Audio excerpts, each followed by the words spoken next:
பேசும் பனிமலரே அத்தியாயம் 15. 2 நாட்கள் கழிந்திருந்த நிலையில் அந்த மிரட்டல் பேர்வழி மீண்டும் சாராவிற்கு ஃபோன் செய்தான். பணம் ரெடி ஆயிடுச்சா? ரெடி பண்ணிட்டேன். எங்கே வரணும்? அவன் ஏதோ ஒரு ஹோட்டலில் இருக்கும் காட்டேஜிற்கு வர சொன்னதும், இல்லை அங்கெல்லாம் நான் வரமாட்டேன், எங்கேயாச்சும் பப்ளிக் பிளேஸ்க்கு வந்து வாங்கிக்கோங்க என்றாள். பப்ளிக் பிளேஸில் பணம் கைமாத்துறதெல்லாம் ரிஸ்க்கு. ஸோ நீ நான் சொன்ன இடத்துக்கு இன்னும் 2 மணி நேரத்தில் பணத்தோடு வந்து சேரு என்று விட்டு அவன் ஃபோனை வைத்து விட்டான். வேறு வழியின்றி பணத்தை எடுத்து ஒரு பெரிய ஹேண்ட்பேக்கில் அடுக்கி எடுத்துக்கொண்டு அவன் சொன்ன ஹோட்டலுக்கு கிளம்பினாள். அங்கு கதிரும் கௌதமிடம் பேசி சாராவின் முகத்திரையை கிழிப்பதாக கூறி அதே ஹோட்டலுக்குத்தான் அவளை கூட்டி வந்திருந்தான். கௌதம், இங்கேயே நின்றுட்டு பார்த்துட்டே இரு, இன்னும் கொஞ்ச நேரத்தில் சாரா அந்த காட்டேஜ்குள்ளே போவா என்று அவன் சொல்லி வாயை மூடவில்லை. அதற்குள் சாரா வரவும் அவன் சொன்னது போல் அந்த காட்டேஜினுள் நுழையவும் சரியாக இருந்தது. அதை கண்ட கௌதமின் முகத்தில் முன்போல் அதிர்ச்சி இருக்கவில்லை. பார்த்து பார்த்து அவனுக்கு பழகிவிட்டது போலும். வா, அவளை கையும் களவுமா பிடிக்கலாம் என்று சொல்லி கௌதமை அங்கு அழைத்து சென்றான். அவள் அப்பொழுதுதான் அந்த மிரட்டல்காரனிடம் பணம் கொடுத்துவிட்டு அவனிடம் கராராக மீண்டும் மிரட்டினால் போலீஸுக்கு போவேன் என்று சொல்லி கொண்டிருந்தாள். திருமென அந்த அறைக்குள் நுழைந்த கதிரையும் கௌதமையும் பார்த்து அவள் விழிகள் அப்படியே விரிந்தது. இவர்கள் எப்படி இங்கு வந்தார்கள் என்று அவள் யோசிக்கும் முன்னரே கதிர் பேச ஆரம்பித்து விட்டான். கௌதம், இப்பயாச்சும் நம்புறையா? நான் சொன்னதெல்லாம் உண்மைன்னு. அவன் அப்படி சொன்ன ஒரு நொடியிலேயே அவளுக்கு புரிந்து போனது, இவையெல்லாம் கதிரின் திட்டம்தான் என்பது. கௌதம் சாராவை பார்த்து, இங்கே என்ன பண்ணுற என்று கேட்கவும் தலை குனிந்தவள், அது பாஸ் என்று எதுவும் பேசாமல் தயங்கி நின்றாள். கௌதம், அவள் எப்படி சொல்லுவா? அதுதான் அவளை அவளோட கள்ளக்காதலனோட பிடிச்சிட்டோமே, இன்னும் ஏதா பொய் சொல்லி தப்பிக்கலான்னு பார்க்குறாளோ என்னமோ. கதிரின் இந்த வார்த்தைகளை கேட்ட பிறகு அவளின் ஒவ்வொரு அணுவும் கூசி குறுகி போயிடுச்சு.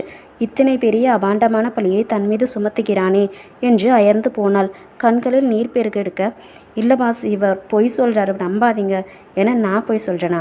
சரி, அப்படியே வச்சுக்குவோம். நீ எதுக்கு இங்கே வந்த? அதுக்கு காரணம் சொல்லு. குடியே முழுகி போயிடுச்சு, இனிமேல் எதையும் மறைத்து பயனில்லை என்று உணர்ந்தவள் அவன் அந்த வீடியோவை அனுப்பி மிரட்டியதையும் பணம் கேட்டதையும் கூறினாள். நிஜமாவே பணம் கொடுக்க தான் இங்கே வந்தேன். உடனே அந்த மிரட்டல்காரனும், என்ன சாரா இப்படி போய் சொல்கிற? நாம் இப்படி அடிக்கடி சந்திக்கிறது பழக்கம் தானே. எனக்கு அர்ஜெண்ட்டாக பணம் வேணும்னு தானே இங்கே வந்தேன். இப்போ மாட்டிக்கிட்டதால் என்ன மட்டும் சிக்கி வச்சுட்டு நீ தப்பிக்கலான்னு பார்க்குறியா? பொய் சொல்லாத நாயே. நீ முதல்ல நிறுத்திடி. அவன் எதுக்கு பொய் சொல்லணும்? ஏன், நீ என் கூடவே தப்பாக இருந்தவ தானே. என்ன சொல்கிறீங்க? என்னோட கல்யாணத்துக்கு முன்னாடி பணத்துக்காக நீ என் கூட படுத்தவ தானே. எங்கே இல்லைன்னு சொல்லி பார்க்கலாம் என்று அவன் கேட்கவும் அவ் விழிகளில் நீருடன் வேகமாக இல்லை என்று தலையை சேர்த்தாள். இன்னுமா போய் சொல்கிற? உன்னை என்ன பண்ணுறேன்னு பாரு என்றவன் சாராவை ஓங்கி கன்னத்தில் அறைந்திருந்தான். அவ்வளவுதான். கௌதமிற்கு எங்கிருந்து தான் அவ்வளவு கோபம் வந்ததோ. கதிரின் சட்டையை பிடித்தவன் அவனை பிடித்து வேகமாக தள்ளிவிட்டான். சாராவின் முன் நின்றவன் அதே வேகத்துடனேயே அவளை கன்னத்தில் அடிக்கவும் சாரா உடைந்து போனாள். உன்கிட்ட நேத்தை கேட்டேன்ல, என்ன பிரச்சனைன்னு? ஏண்டி எதுவும் என்கிட்ட சொல்லலை? கண்ட நாய்க்கிட்ட அசிங்கமாக பேச்செல்லாம் கேட்டு அடியும் வாங்கி என்னையும் சேர்த்து அசிங்கப்படுத்திட்ட. வந்து தொலை என்று அவள் கையை பிடித்து வேகமாக இழுத்து சென்றான். பாதி தூரம் சென்றவன் மீண்டும் வந்து அந்த மிரட்டல்காரனிடம் இருந்து அவள் கொடுத்த பணத்தை பிடுங்கி கொண்டு செல்ல பார்க்க அவனை கைப்பிடித்து தடுத்த கதிர், என்ன கௌதம், நான் இவ்வளவு சொல்லியும் நீ அவ்வளோதான் நம்புறியா என்று அவனை உருக்கும் குரலில் பேசினான். நாயை கையேடு. உன்னை போய் ஃப்ரெண்டாக நினச்சேன் பாரு. என்ன சொல்லணும்? சாராவை பற்றி அந்த கடவுளே வந்து தப்பாக சொல்லியிருந்தாலும் நான் நம்பியிருக்க மாட்டேன். அவன் மேலே கையை வச்சதுக்கு உன் கையையே உடச்சிருப்பேன். ஆனால் உன்னை தொடவே எனக்கு அருவிருப்பாக இருக்குது. இனிமேல் சாராவை டிஸ்டர்ப் பண்ண நீ உயிரோடவே இருக்க மாட்டேன் என்று சொல்லி மீண்டும் சாராவின் கையை பிடித்து இழுத்து செல்ல ஆரம்பித்தான். சாராவின் மீது அவன் வைத்திருந்த நம்பிக்கை கண்டு கதிர் பொறாமையால் வெந்து சாக சாராவும் முற்றும் முழுதாய் உருகி போனாள். ஒருவேளை கௌதமும் கதிருடன் சேர்ந்து அவளை கேவலப்படுத்தி இருந்தால் கூட அவள் இவ்வளவு வருந்தி இருக்க மாட்டாள். கதிரின் அனைத்து குற்றச்சாட்டுகளையும் பொய்யென்று நிரூபிக்க அவளுக்கு அவளின் கன்னித்தன்மையை காட்டும் ஒரு சான்று போதுமே. ஆனால் இப்பொழுது அவன் கொண்ட நம்பிக்கை அவளை முழுவதுமாய் வீழ்த்திவிட்டது. அவள் மனம் முழுவதும் அவனே நிறைந்து விட்டான். அவளை இழுத்து வந்து காரில் ஏற்றியவன் காரை படுவேகத்தில் ஓட்ட அதிலேயே அவன் கோபத்தின் அளவு அவளுக்கு புரிந்து போனது.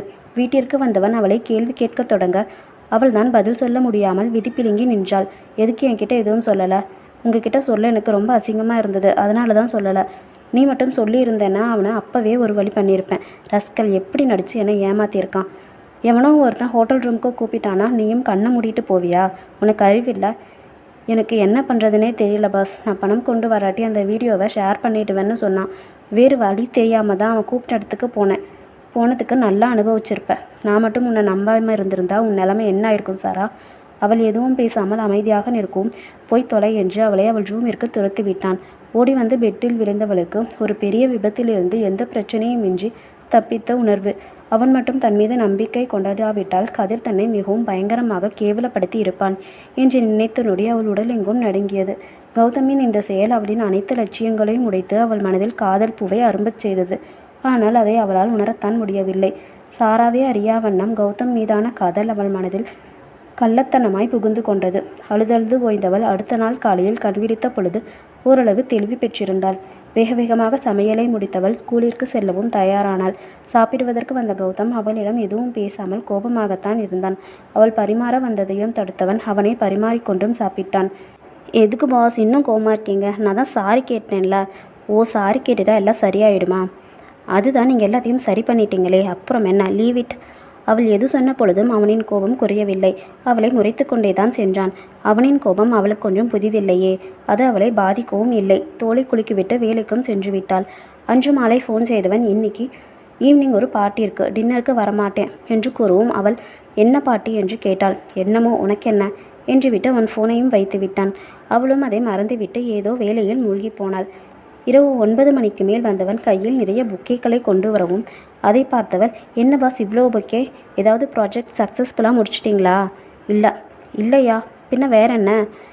எனக்கு இன்றைக்கி பர்த்டே, அதுக்கு தான் என் ஃப்ரெண்ட்ஸ் பார்ட்டி வச்சாங்க, புக்கே கொடுத்தாங்க.